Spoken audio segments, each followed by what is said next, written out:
Queridos hermanos, entre lo que nosotros conocemos del amor, quizá la manera en como alguien lo dijo o lo trató de explicar una vez me dejó pensando y no puedo estar más de acuerdo con esa persona. Alguien dijo que el amor es como un río caudaloso. Fluye con la energía que da vida, pero sin control, sin los límites apropiados, el río puede desbordarse y causar daños muy graves. Usted ha visto lo que ocasiona cuando un río que aparentemente ya parecía más arroyo vuelve a revivir y vuelve a tomar el cauce que antes tenía. Usted sabe lo que pasa en esos lugares. Usted conoce lo que sucede con aquellas personas que deciden levantar su casa o levantar su negocio donde antes había el cauce de un río. El río recobra lo que le pertenece. Él no respeta nada. Qué interesante que esta analogía se haga con respecto al amor. Y es cierto, el amor provoca en nosotros una fuerza maravillosa que nos energiza, que nos da vida, pero a la misma vez, cuando el amor no tiene límites, el amor puede causar desastres. ¿Quién no ha visto esta situación con padres que aman demasiado a sus hijos, que consecuentan cualquier decisión cuando aún saben que esas decisiones van a traer algo grave, pero por amor o porque no los odien, no los corrigen? ¿Quién no hace lo mismo en un matrimonio que no es saludable, donde la persona prefiere ser lastimada, golpeada, con tal de retener a la persona a su lado? A veces confundimos el amor con la codependencia, y eso es muy grave. Por eso es bien importante que nosotros pongamos el río en su cauce, es decir, que aún el amor le pongamos nosotros los bordes que lo limiten y que pueda correr libremente con toda su fuerza en la dirección en que Dios quiere que nosotros lo vivamos. En esta pequeña postal del apóstol Juan, dirigida a una señora, nos muestra precisamente cómo mantener el amor dentro de los límites seguros, construyendo a los lados dos bordes que son fundamentales. Los bordes son la verdad y el discernimiento. La verdad y el discernimiento.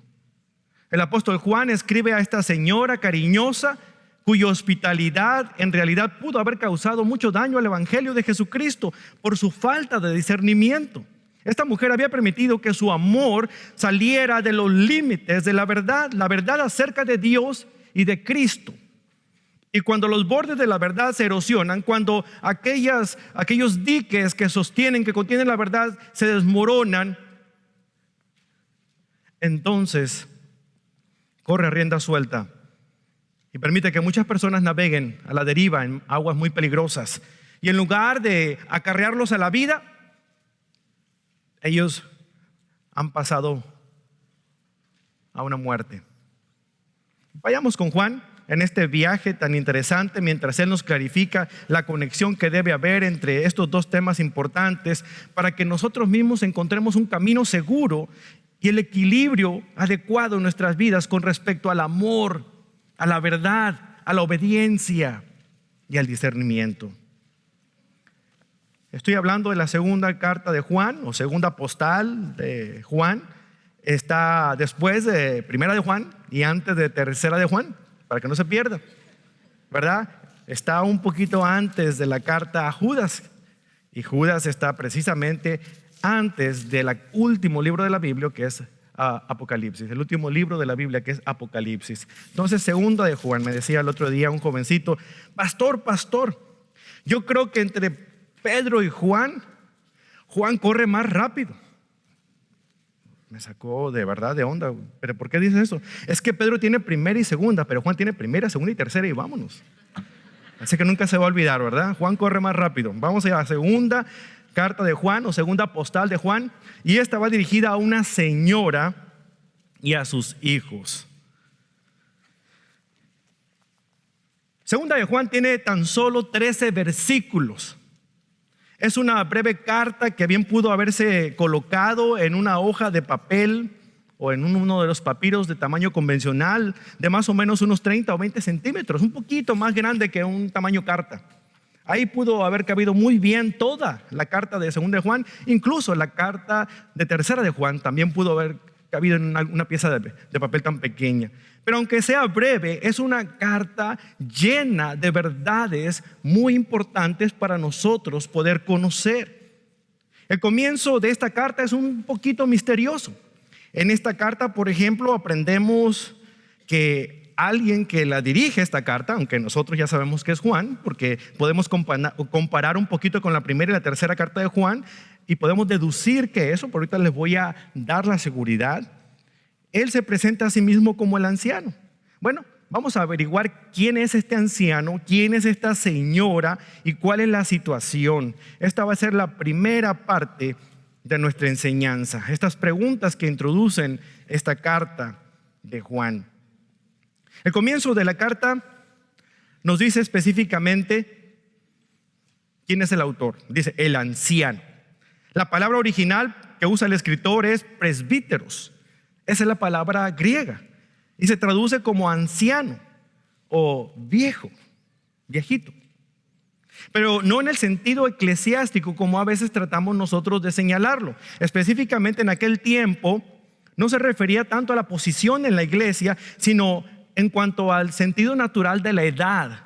Realmente se apodaba este escritor, le saluda el viejito, a quien ustedes tanto quieren.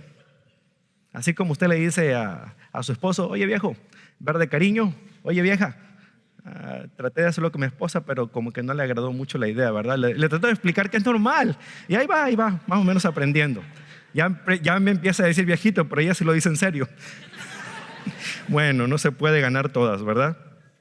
La tradición de la iglesia, precisamente del tiempo de la iglesia primitiva, del siglo II, testifica a una sola voz de que esta carta, al igual que 1 de Juan y 3 de Juan, fueron escritas por el mismo apóstol Juan mientras él estaba desterrado en la isla de Patmos, más o menos alrededor del año 90 después de Cristo.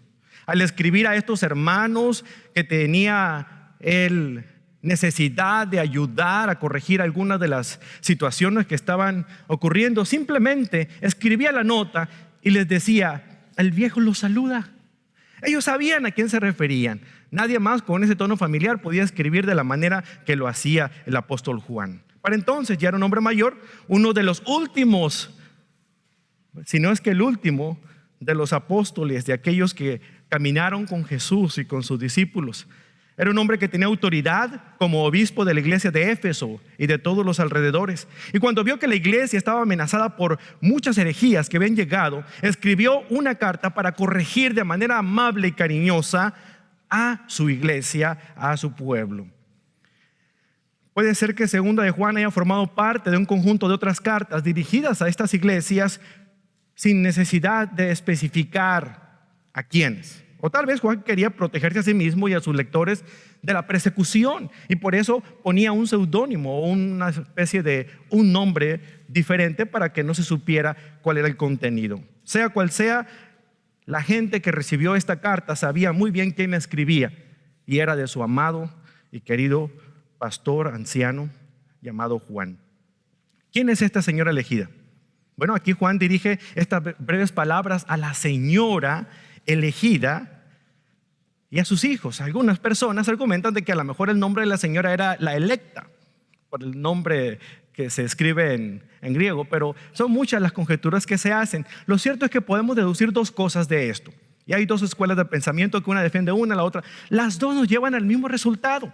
Esta carta se escribe para que los cristianos de todos los tiempos puedan entender que deben vivir en amor unos con otros y al mismo tiempo proteger la verdad de Dios de aquellos que la atacan.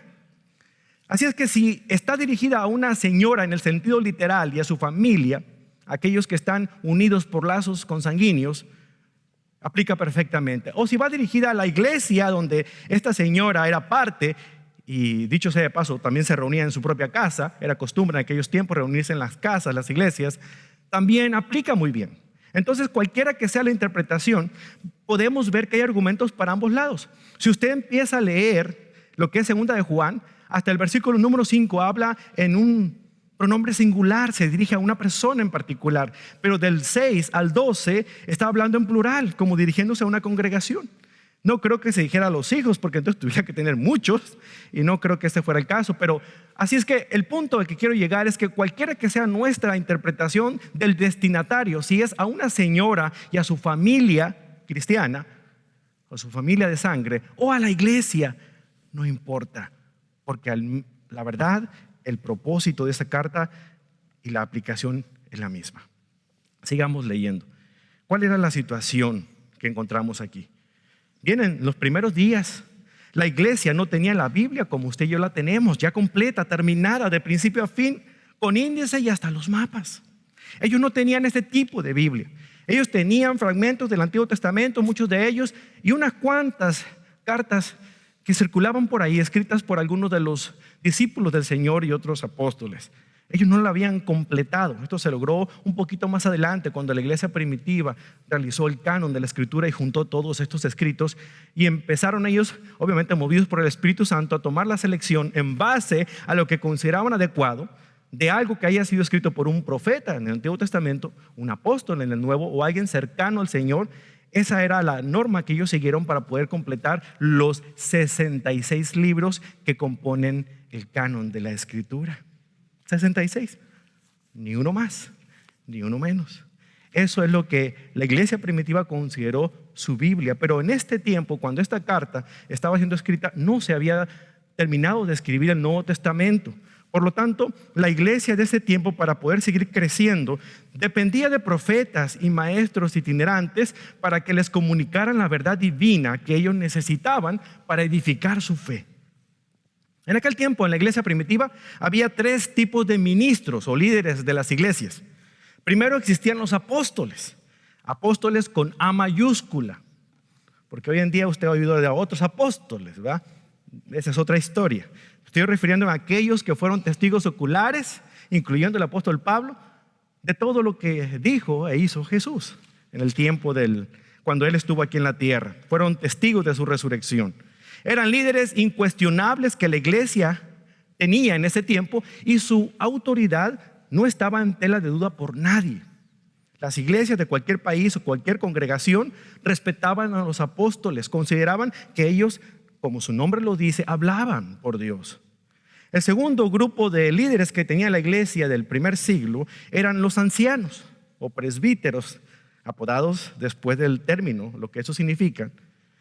En el primer viaje misionero del apóstol Pablo, junto con Bernabé, cuando ellos empezaron a levantar nuevas obras y a fundar iglesias, nombraron a los encargados de esas iglesias ancianos o obispos, los dirigentes de esas congregaciones. Pero ellos no se dedicaban a trabajar en el exterior. Su responsabilidad era la iglesia local. Ellos no tenían que irse como evangelistas por ningún lado, ni andar viajando por todo lado, ni irse con los programas de radio quién sabe a dónde, ¿verdad? No, nada de eso. Ellos se dedicaban ahí a la iglesia. Estos eran los ancianos.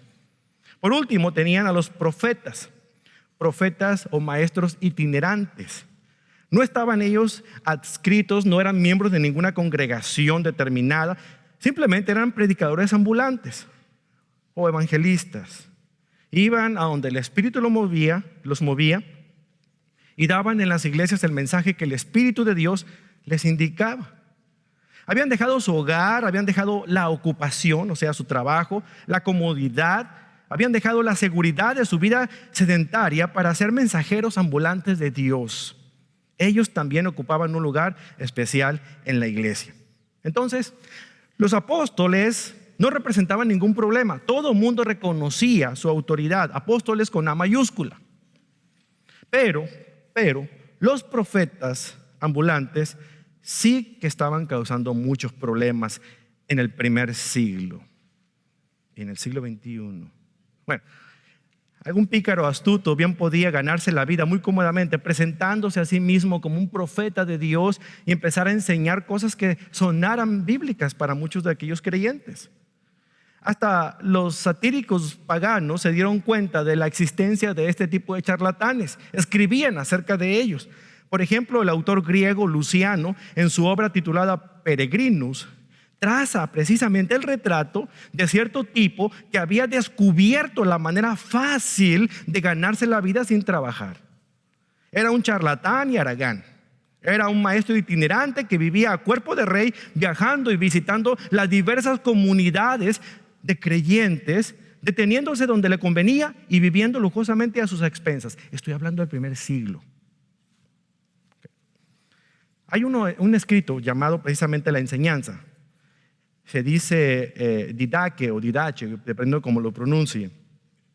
Es precisamente la traducción del español La Enseñanza de los 12 Apóstoles, y era un libro de reglas eclesiásticas que surgió más o menos en el año 100, en el primer siglo. Este libro se escribió en el primer siglo.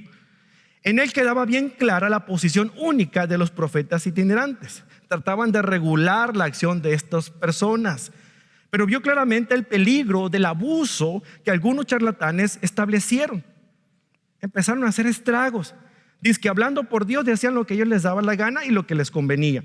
Por lo tanto, aquí en la didache se reguló el trabajo de estos charlatanes, al menos de aquellos que se decían ser profetas itinerantes, y de alguna otra manera los trataban de obligar. Estaban enseñando a las iglesias cómo identificarlos y de qué manera identificar a los que eran verdaderos profetas y hablaban por Dios de aquellos que eran falsos profetas. Déjame leerles una porción de este documento, un documento que se escribió en el siglo I, o sea, 100 años después de Cristo, y escuche para ver si de alguna manera se parece mucho a lo que está ocurriendo en nuestro tiempo moderno. Escuche. Decía la didache acerca de los apóstoles o profetas itinerantes que predicaban al nombre de Dios: recibid a cada apóstol que llegue a vosotros como al Señor, y que esté con vosotros un día, y si fuera necesario también el día siguiente. Pero si se queda 3 días, es un falso profeta. ¿Ya le gusta la comidita? Esas papas a la huancaína que levantaron ahí, ¿no? Pues los que quieren quedar ahí. A lo mejor las pupusas también le cayeron bien y querían más. O el pastel de Elizabeth, quién sabe qué fue. Pero. Y cuando se vaya, dice, que no se lleve nada más que pan hasta llegar a su siguiente destino. Pero si pide dinero es un falso profeta. Pero no todo el que hable en el Espíritu es un profeta, sino el que tenga las maneras del Señor. Por tanto, será por sus maneras por lo que se distinguirá al verdadero del falso profeta. Y ningún profeta que mande en el Espíritu que se le ponga mesa delante de él, comerá de ella. O sea, en pocas palabras, si lo invitan a comer, iba a decir: no, gracias, tengo que seguir mi camino a la aldea siguiente. Al que diga en el Espíritu que se le dé dinero o cualquier otra cosa, no le hagáis caso. Pero si os dice que deis para otros que están en necesidad, que nadie lo juzgue. Al que venga en nombre del Señor, recibidle. Si tiene voluntad de quedarse entre vosotros y es un artesano, que trabaje para comer. Y si no tiene oficio, seguirá vuestra discreción para que no viva sin trabajar entre vosotros siendo cristiano. Y si no quiere, es un traficante en Cristo. Era el título que utilizaron en la didache en ese tiempo. Era cristémporos. ¿Aprendió? Cristémporos, un traficante en Cristo. O sea, que comercializaba con el cristianismo. Para que a la siguiente que escuche a uno de esos que hacen lo mismo diga: cristémporos. Este libro de reglas realmente estaba exhibiendo algo que ocurría en el siglo I. ¿Se da cuenta de cuán fácil es ser engañados aún en nuestro tiempo? Aún aquellos que conocen la verdad de la Escritura. Pues lo que ocurre en este día estaba ocurriendo en este tiempo cuando el apóstol Juan dirigió esta postal dirigida a esta señora o a esta iglesia, para que estos traficantes en Cristo que estaban merodeando su casa, ella tuviera cuidado, y que el amor que tenía por Cristo y por la obra no le llevara a salirse de los límites y recibiera en su casa a personas que predicaran semejante mentira, porque sin darse cuenta ella estaba siendo copartícipe por asociación de todas las mentiras que predicaban. Así es que mucho cuidado para todos nosotros que nos gusta tener estudios con los testigos de Jehová o mormones, y lo digo literalmente, con los testigos de Jehová o mormones y todas esas sectas, porque no solamente basta con el hecho de que a ver qué me dicen, a ver qué aprendo. No, usted va a aprender el día de hoy algo determinante.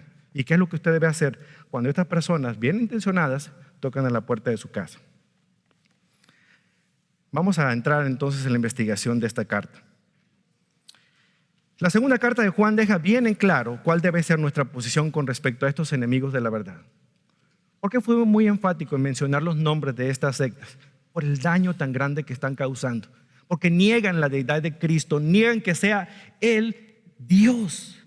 Niegan específicamente que Él sea lo que dijo ser, lo que la Biblia dice que Él fue. Es por eso que eso es determinante con respecto a eso.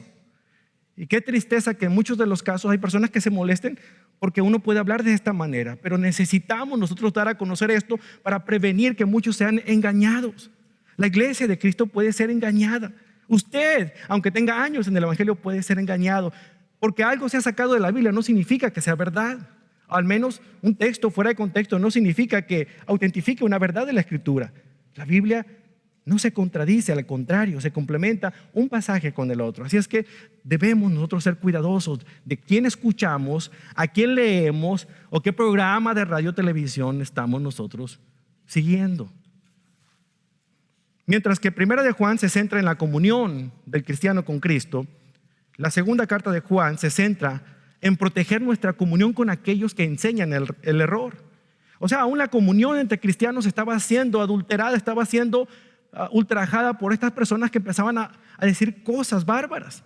¿Qué tipo de cosas enseñaban en ese tiempo?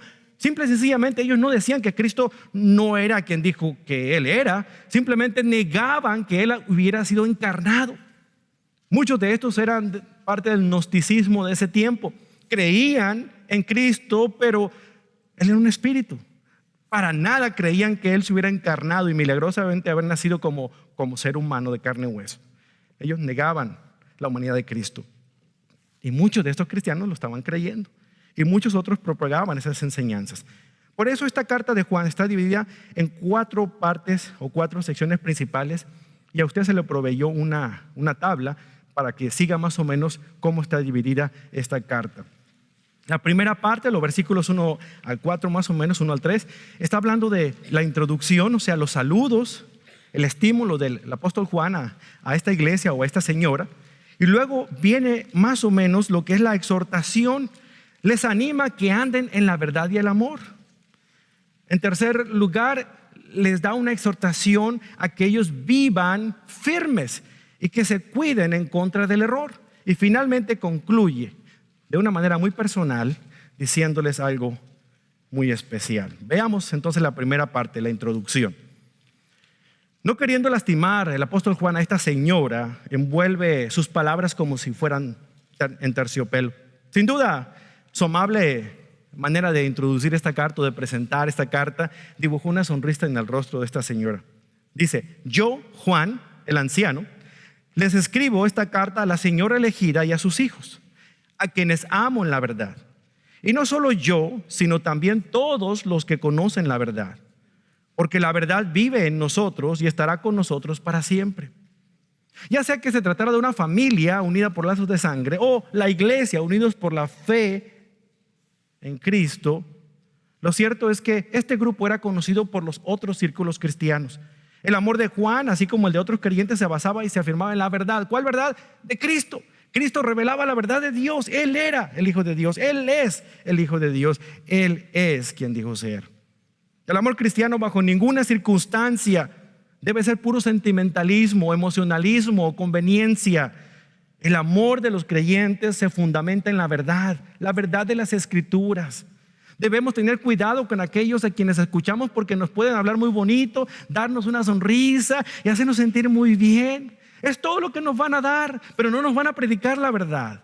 La verdad, como decían en mi tierra, no peca pero incomoda. No, la verdad no peca, pero la verdad revela el pecado y nos incomoda mucho. Aquellos que se sienten seguros de su fe los empieza a incomodar cuando escuchan la verdad de la Escritura y se dan cuenta que ellos no están tan bien como pensaban.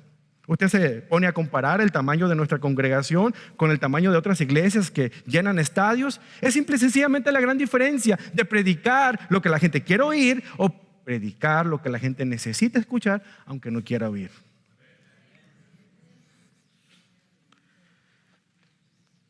Por lo tanto, es necesario proteger la verdad. Y nosotros como hijos e hijas de Dios debemos proteger la verdad a toda costa. No vamos a ser populares, pero no nos importe ser populares mientras podamos nosotros ser aceptados por Dios.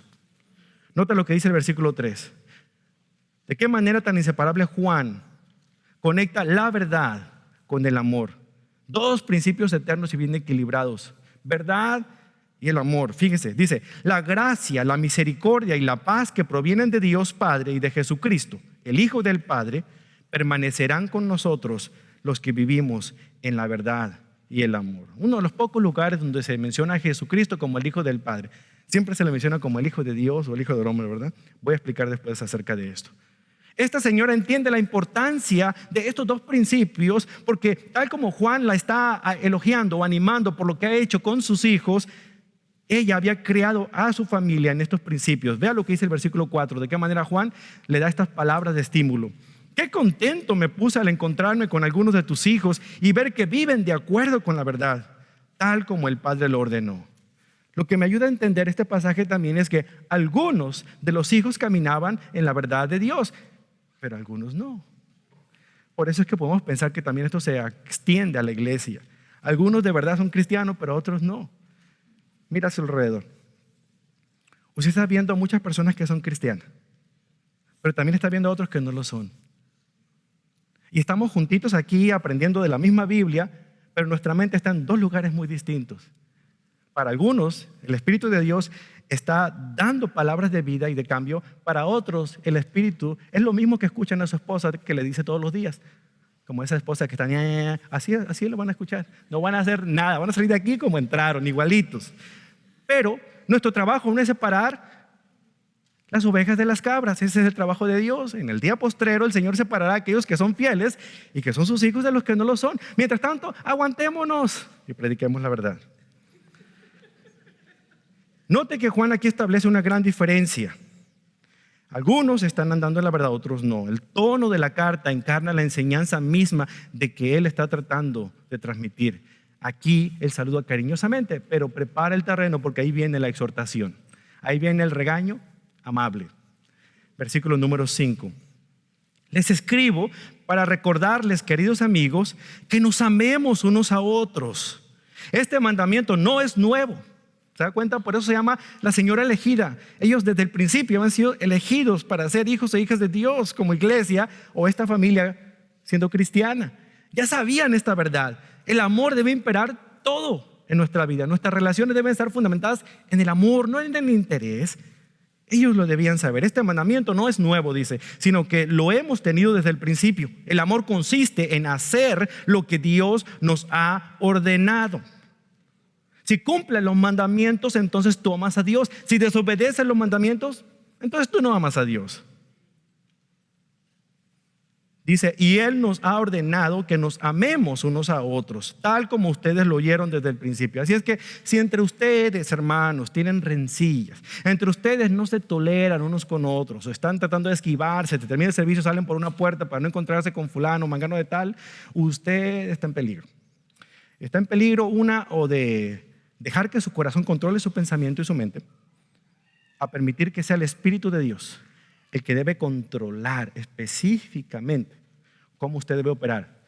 No significa amar al prójimo, no significa que sean los cuates más cercanos del mundo. Significa tolerarnos en amor. Significa saber que esa persona, también Cristo murió por esa persona. Cristo murió por usted. Nunca se olvide de eso. Por lo tanto, porque Cristo murió por usted y por mí, debemos tolerarnos en amor. Debemos amarnos y tratar de estar en paz unos con otros. En pocas palabras, Juan exhorta a esta señora a seguir amando a Dios, a seguir obedeciendo al Señor.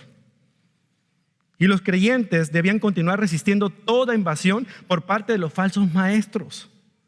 Si mostramos amor por una persona y esa persona nos está alejando de Dios, cuidado, hermano. Cuida, usted tiene que poner límites a esa relación. No importa que se trate de su marido o su esposa o sus hijos o sus padres.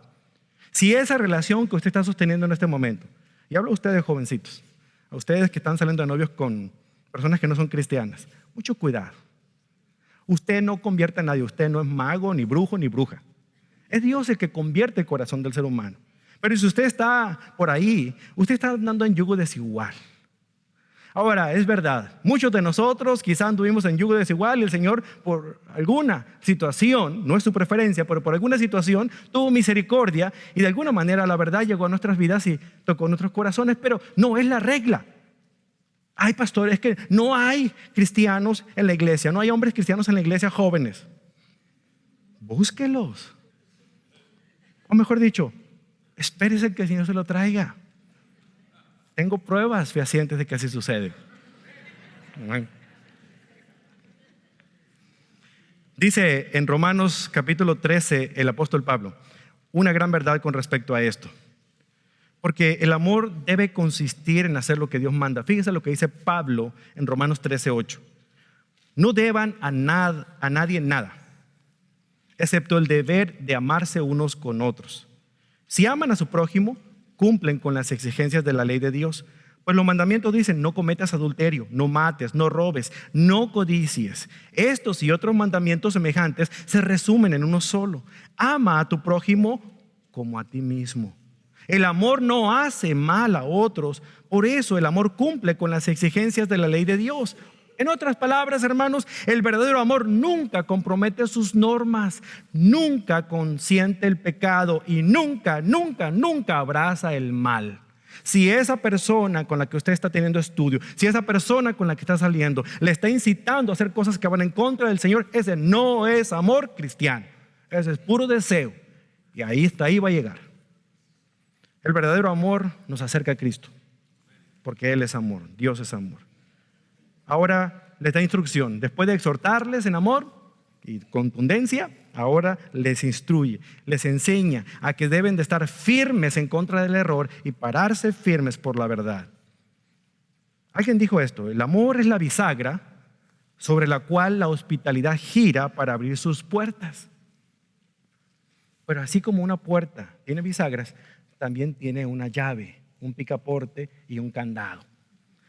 Y debe ser el amor en los límites adecuados el que debe abrir la puerta o cerrarla, dependiendo de quién esté tocando.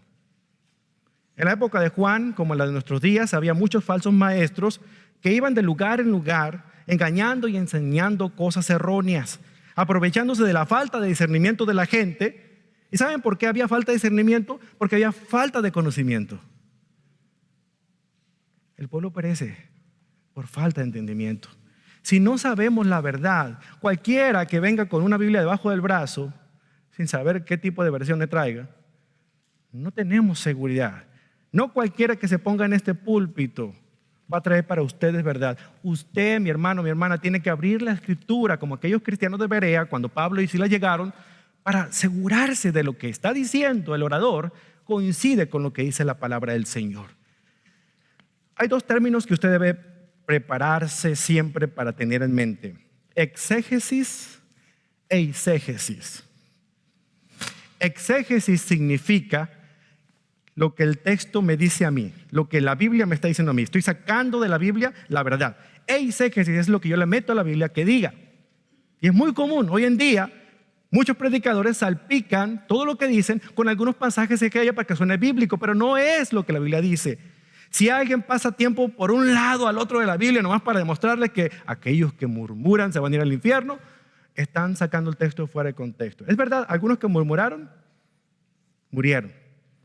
Pero hay que meterlo en su contexto. No fue lo que murmuraron, fue que desobedecieron al Señor, que es muy distinto. Pero no lo entendemos porque no vamos a la Biblia. ¿Y qué hacemos? Estamos sentados con nuestros brazos cruzados escuchando lo que el pastor o quien sea que salga en la tele o en la radio digan. Y no tengo seguridad de que se me está predicando la verdad. Porque muchos tienen comezón para oír lo que quieren oír. Pero la verdad no es popular, pero es necesaria. Juan nos enseña que es Cristo, la verdad, la precisión de su evangelio, lo que debe ser nuestro interés principal, hermanos. Nuestra predicación debe ser cristocéntrica, centrada en Cristo, hermanos. Nuestra predicación debe ser exegética, versículo por versículo, entender lo que la Biblia me quiere decir, no meterle yo a la Biblia. Si quiero hablar del tema del perdón y empiezo a sacar versículos que hablan del perdón, está bien mientras yo explique esos versículos en su contexto. Pero si son solamente salpicaduras por aquí y por allá, no es bueno. Vea lo que dice en el versículo 7 aquí el apóstol Juan. Les digo esto porque muchos engañadores han salido por el mundo. Ellos niegan que Jesucristo vino en cuerpo humano. Tales personas son engañadores y anticristos. No se refiere al anticristo con A mayúscula, que vendrá al final de los tiempos a engañar a todo el mundo, incluyendo a muchos que crean en Dios. Se refiere a los que están en contra de Cristo o anticristo de ese tiempo o de nuestro tiempo. Dice, tales personas son engañadoras y anticristos. Tengan cuidado de no perder lo que hemos logrado con tanto trabajo. Aquí no se refiere a la salvación. Hay personas que sacan el texto fuera de contexto y están asegurando que aquí dice que se pierde la salvación. No, no. Eso es eisegesis. Aquí no habla de salvación. Aquí habla de lo que se ha logrado con tanto trabajo y son las recompensas que Dios promete para aquellos que son fieles.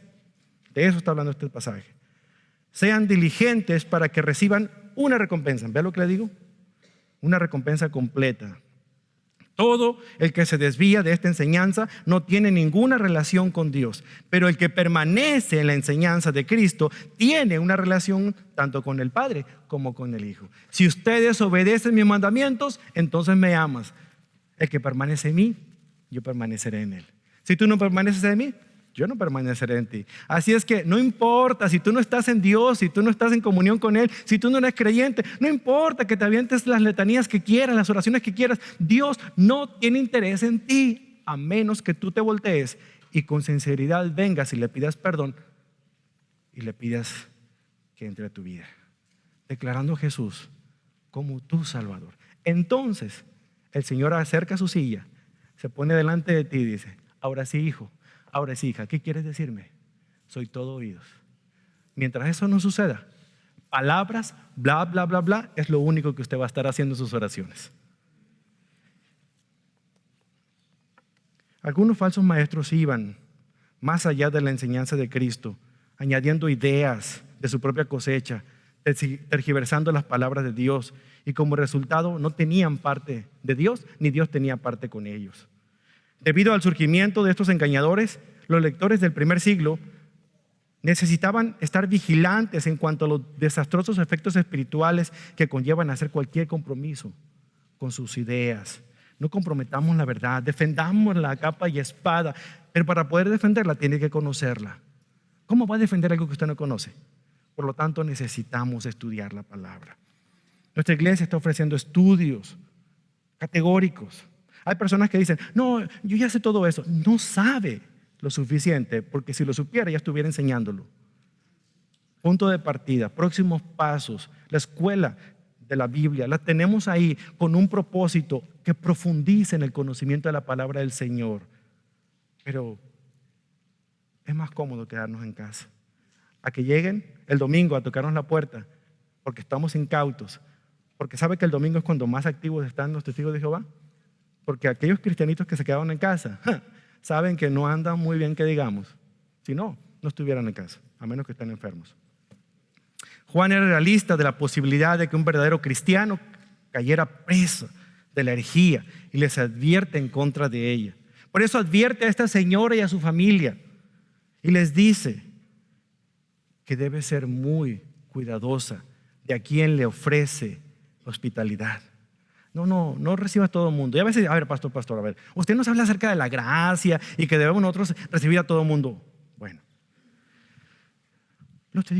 me dijo una vez un hermano, los testigos de Jehová también tienen derecho a conocer el evangelio. Lo que me interesa, ¿lo conoces tú? ¿Lo puedes defender sin ningún problema? Entonces estamos hablando de otra cosa. Pero si tú tienes dudas y no vives el evangelio, tú estás en mucha desventaja. Porque ellos pasan entrenamiento tras entrenamiento tras entrenamiento. A ellos no les interesa ganar a nadie para el reino. A ellos les interesa que tú te conviertas en su secta. Eso es todo lo que les interesa. Pero a ti y a mí nos debe interesar su alma. Y debemos orar por ellos. Y cuando estemos listos conociendo la verdad, entonces podemos sentar a platicarnos. Mientras tanto, ven y prepárate. Conoce tu palabra, la palabra de Dios. Conoce tu Señor. Dice Pablo a esta mujer, si a sus reuniones llegara alguien que no enseña la verdad acerca de Cristo, no lo inviten a su casa ni le den ninguna clase de apoyo.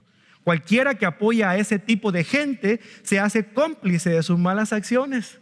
¡Wow! cómplice por asociación, nomás por brindarle una taza de café. Ellos se la van a creer que usted está interesado en lo que ellos traen.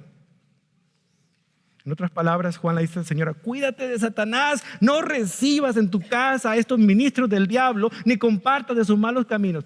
Pastor, ¿cómo dice que estos de la secta son hijos del diablo? Cualquiera que no sea hijo de Dios es hijo del diablo. Y le dice a esta señora: cuídate de ti misma. Tengo el presentimiento de que algunos de ustedes no vendrán el siguiente domingo por hablar de esta manera. Ojalá que no sea así. Ojalá que tome mis palabras dentro del contexto de la Escritura y sepa que lo que estoy hablando es precisamente palabra de verdad. Pero es tan triste el poder decir que nosotros tenemos la verdad, una verdad que defendemos con labios, pero no la vivamos. Y a veces me pone a preguntarme a mí mismo: ¿de verdad conozco la verdad? Porque si la viviera, yo no descansaría hasta ver a mi padre, a mi madre, a mis hermanos convertidos a los pies de Cristo, porque yo sé que ellos van de camino al infierno. Si he conocido la verdad, yo no puedo dormir tranquilo pensando que ellos no van a conocer del Señor. Debo comenzar orando y después pidiéndole al Señor que transforme sus vidas. Entonces, cualquier secta, cualquier otro grupo que no predique el evangelio puro de la gracia de Dios en Cristo Jesús, que Él murió por nuestros pecados como ser humano, pero siendo Dios al 100%, y Dios lo levantó de entre los muertos y resucitó y está vivo y vendrá de nuevo, entonces es un evangelio distinto. Si me predican que murió en un madero y ahí se quedó y quién sabe dónde está y se robaron el cuerpo, es otro evangelio distinto. Si me predican que creen en Dios y tus problemas se acabarán, es otro evangelio distinto. Si me predican que pacta, hermano, da y te vas a recibir 10% más, y es un evangelio distinto. Lo único que le digo es que cuando usted es cristiano, sus problemas se van a multiplicar. Simple y sencillamente porque ahora usted se hace presa fácil del enemigo que quiere destruirlo por haber puesto su confianza en Cristo Jesús. Pero Cristo ha vencido al mundo. Y Cristo ha vencido por usted. Crea en Él, confía en Él. Hoy en día el mundo está lleno de engañadores. Son gente que intentará apartarnos de la verdad y nuestra recompensa eterna.